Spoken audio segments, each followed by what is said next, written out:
Welcome to the Honeybee Watch Symposia series. I'm Steve Rogenstein, based in Berlin, Germany. Honeybee Watch's project director and your host today. And our co-host is Arrigo Moro, the science director of Honeybee Watch. So to introduce today's symposium, it's titled Are Wild Honeybees Wild Bees Too? And some of you find that to be a very obvious question, very rhetorical, but there's controversy around this, and that's something that we hope to discuss and explore today. So with all of our topics, we try to have our finger on the pulse and explore issues relevant to our field of study, namely around free-living honeybees, and really kind of address these topics that colleagues are talking about or are challenged by. For this one in particular, we wanted to confront an issue head on and not shrink from its potential controversy. And that is the notion that honeybees are competing with other bee species for resources, namely nectar and pollen. I see, Rebecca, you nodding your head, and you know all about this with the melipona in Yucatan. So as we dove deeper into this issue, its complexity became really clear. So intertwined with the issue of competition are these other kind of sub-issues of native versus alien, the degree of honeybees' invasiveness in different geographic settings. Jamie is representing the Americas. We have Kit, who's representing Australia. These are lands that are not the original geographic range of Apis mellifera. So they are, non-native, invasive, call it what you may, but that's not where they came from. So there's a level of kind of controversy there. And then also another one of these sub-issues is their effects on other species. So in this 2-hour symposium, obviously, we're not going to get enough time to dive deep into all of these subtopics and try to unpack all these layers. It's not going to happen. So what we'll do, though, is with these 3 experts, we hope that they represent a diversity of perspectives, expertise, and opinions. And through especially the panel discussion, we hope to ask questions that really target the issues. So I'd like to introduce Kit Prendergast. I've been following her social media for a while, so I was familiar with her research on native bees at Curtin University and elsewhere, and also her stance on honeybees. In full disclosure, putting words in her mouth, she's not necessarily a fan of them, at least not in her native Australia, where they're an introduced species. Although knowing that, I still attempted to promote our last symposium about tree cavities on our Facebook group page, but unfortunately got rejected with a note citing that their page was devoted to bees other than Apis mellifera. And me, being me, not wanting to accept no at face value, I sent an appeal and stated that Honeybee Watch focuses on free living and not managed honeybees. And surprisingly, she consented to post our announcement. So thank you for that. And at which time an idea was planted. Despite her vocal opposition to honeybees, the fact that she was open to disseminating information about wild colonies convinced me that she'd be a great panelist for this particular symposium. We invited her. She miraculously and graciously accepted. And even though it's so late there in Australia, and that's how she came to be with us today. So Kit, thank you for staying up so late and for boldly representing a perspective that may potentially challenge some of us here at Honeybee Watch. So if you could share your screen, I'm going to give you 15 minutes on the timer. I'll tell you when there is 1 minute left so that you have an opportunity to wrap up. And my apologies in advance for interrupting you. But if you can unmute yourself, let's start. You ready? All right, thanks for inviting me to talk about my research on the rather controversial topic of honeybees versus native bees. It is definitely a very sticky topic with many opinions. I'm not fully against honeybees, but I believe that they need to be managed sustainably, and especially in places where they are an introduced species. So let's get into it. Oh, okay. So, um, as I said, there's a lot of opinions. So, for example, in popular media, we hear about honeybee apocalypse and that honeybees are going to go extinct very soon. But then when we look at like published scientific articles, there's actually an uptrend in global managed honeybee colonies. So there's a big disconnect between what you might see in popular media and then what's actually studied and published in the scientific literature. And yeah, there's a lot of social media about honeybees, but then when it comes to the other bees of the world, of which there's 20,000 species, there's a lot less attention. And I'm from Australia, and honeybees are an introduced species here. So they've been introduced for about 100 years in both managed colonies and feral colonies. And just to make the distinction, so wild animals are animals that are in the wild in their native environment. Feral animals are managed animals that are in the wild. So if we think of cats, domesticated species, when they're in the wild, they're feral. Um, Cattle that escape into national parks become feral. So yeah, there's that distinction. Whether something's feral or wild depends on where you are in the world. So honeybees can potentially impact native bees. So competition occurs when two species have similar resource requirements and they can compete physically or by a resource competition where the dominant competitor outcompetes the other one by taking more resources than can sustain the other competitors' populations. And competition is especially prevalent when there's few resources. So competition depends on the carrying capacity of the environment. When there's fewer resources for one species that's being outcompeted, it means it can't eat as much, it can't reproduce as much, so less reproductive output, which can translate into population declines, even local extinctions. And then looking at it from more than a two species perspective in a ecosystem perspective, when we're talking about bees interacting with flowers, if there's a dominant competitor inserted into an ecosystem, it can disrupt pollination networks. And that's what I wanted to study, among many other things, for my PhD. So what I did was I conducted research in 14 sites in southwest Western Australia, which is a biodiversity hotspot, so really important for biodiversity.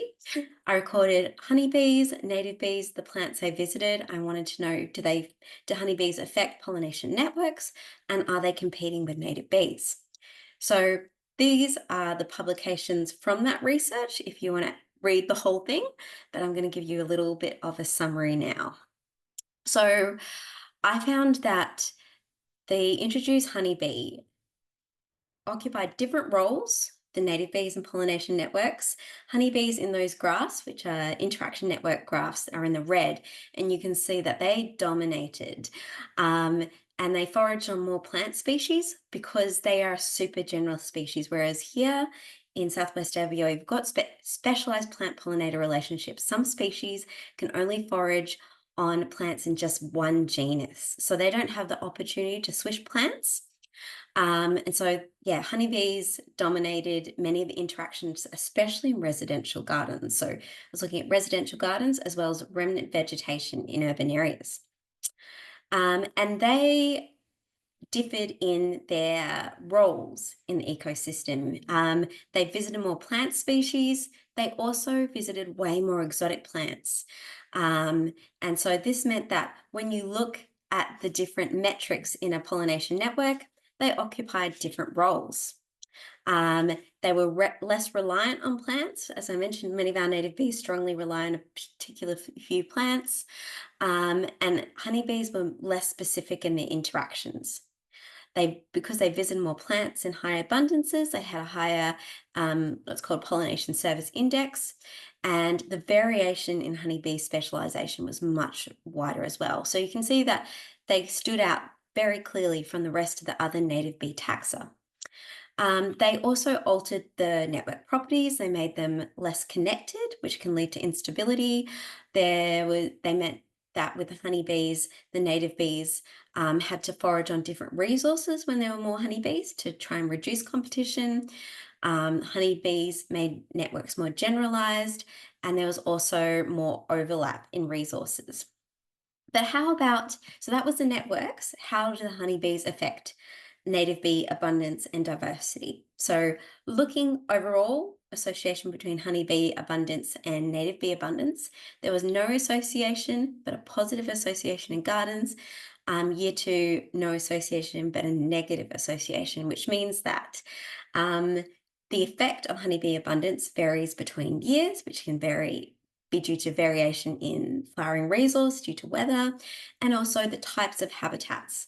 When we looked at species richness, positive relationship, year 2, negative relationship, again telling us that the environment and environmental conditions really impact whether there's competition or not. But this is a very coarse, broad level scale of detail. So typically the sort of typical advice we get is plant more plant species, and that's better for native bee diversity, but that depends very much on what plants you're planting. And I found that the more plant species there were, the more likely honeybees were going to negatively impact native bees. And that's because, especially in urban habitats, most of the plants are exotics. Honeybees can forage on all these exotics. There's less native plants for the native bees, and it means that they have fewer plants that they can forage on. And you're boosting honeybee abundance with this diversity of flowers, meaning that there's greater competitive pressure. And when I looked at species traits which can influence competition, smaller bees positively associated because they need smaller resource requirements. So when there's more resources in the environment, honeybees benefit, native bees benefit. They can coexist. The larger bees, though, they have higher resource requirements. And so when there's lots of honeybees, they're taking away more resources. The larger body bees are negatively impacted. And then in line with competition theory, taxa that had the same foraging preferences, wanted the same plants as honeybees, they were negatively impacted. Species that foraged on different flower species had different preferences, less affected. And then looking at what taxa are most vulnerable, Hylaean bees. Now, Myrtaceae is a plant species in Australia that's quite dominant, and native bees love it. It's got lots of nectar and lots of pollen. Honeybees really love it too. It's our main honey in Australia, and it's prized all over the world. Then species that were less vulnerable to competition were things like Amygilla. These are generalists. They can partition resources. They also buzz pollinators, and honeybees can't buzz pollinate, so they have resources that are free from competition. And Megachili, they were also less impacted. They love Fabaceae, honeybees less so. Honeybees find the keel in those sort of flowers a bit annoying to operate from my observations. And competition, again, differed by habitat. So in native areas, less so, because there's lots of native flowers for our native bees.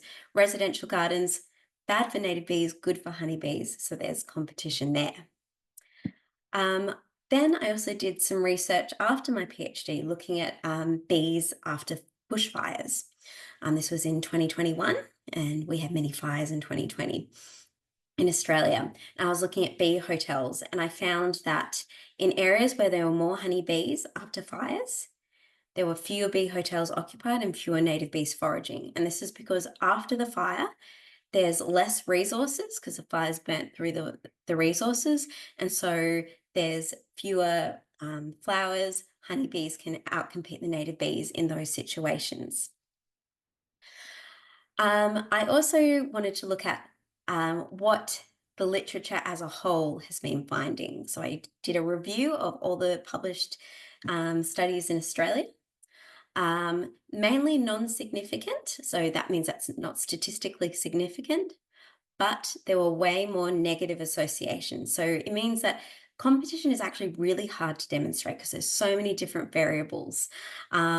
It's okay to demonstrate in a lab setting, but we've got so many factors operating. but it does suggest that there's more likely to be negative associations. And the literature, like my studies, suggests that the effect of competition is dependent on what species you're looking at, their traits. And then, of course, feral versus managed honeybees. Now, it's really hard to tell in the field when you're counting honeybees whether they're feral or managed, almost impossible. But these two different types of honeybees that co-occur in the same area can have different effects. So feral honeybees, it's chronic competition. They're always there. They take up hollows in trees, which in Australia is a bad thing because we don't have many hollows and we've got lots of native species that, again, declining due to habitat loss that need these hollows, like our possums and our parrots and our owls and our ducks. And then the density of honeybees that are feral, uncontrolled, and they fluctuate within the environment. They're more likely to swarm though. They're always there, but the colony health is going to vary by the environment. They also, anecdotally, are more aggressive. They've been subjected to natural selection, so they're also better adapted to the wild environment. And there's more genetic variation, which can be a good thing. With managed honeybees, so it's acute competition. So beekeepers will put hundreds, thousands of hives into an area when there's a nectar flow. So you've got this, sudden increase in pressure, which can be really hard for our native bees can't adapt to that. They can reach very high densities, but it's also intermittent. So it'll be during a crop bloom or a eucalyptus nectar flow. They are better able to withstand conditions in the environment because beekeepers want to manage their bees so that they're healthy and they'll supplementary feed. They can be protected from disease through good management. They are selectively bred for higher nectar production though. So that's the main. Typically, now it's changed a little bit for disease resistance, but they want high nectar flow. So good foraging, good collecting of nectar. So high potential for competition. But they might be more susceptible to inbreeding depression. So this is a topic that hasn't been researched. These are just things that we know about the two, but whether feral honeybees or managed honeybees are more competitive against native bees has yet to be determined. And as I said, it's very hard to tell when you're in the field whether it's a feral or managed species. So what can we do? Because we do need honeybees everywhere because they are such good crop pollinators. They're super generalists. That's why they're not going to go extinct. That's why they're so successful all over the world. We need them for pollination, especially of introduced crop species, and they can be put in these landscapes that many of our native bees, as I mentioned, so specialized, especially in Australia, they're not going to pollinate crops because they only need a genus of native flower. So we do need native bees. In areas where there's high densities, we can reduce feral honeybee competition, especially when there's other native fauna that need hollows, for example. So we've got critically endangered possums in Australia and things like that who really need those nesting resources. We want to limit backyard beekeeping because at the moment it's unregulated, and so you can have high densities. Unlike beekeepers that manage their colonies, sometimes these backyard beekeepers go into it without knowing how to sustainably care for their honeybees, so they swarm, they can get disease, all those sorts of things. Swarm prevention courses so that we can have honeybees at densities that are sustainable in landscape. So it's all about sustainability so that there's coexistence. And we need to plant flowers that native bees prefer so that they can coexist. So that's why in the bushland remnants, when there's lots of native wildflowers, there was less competition. But when we got landscapes that are full of exotic species, then that's going to harm the native bees by tipping the balance in the honeybee favor. I do have a number of videos about my research, and I also was a FameLab finalist talking about this honeybee competition research. If you don't know what FameLab is, it's an international competition that starts off in each country where you have 3 minutes to talk about your thesis. So it's short and sweet.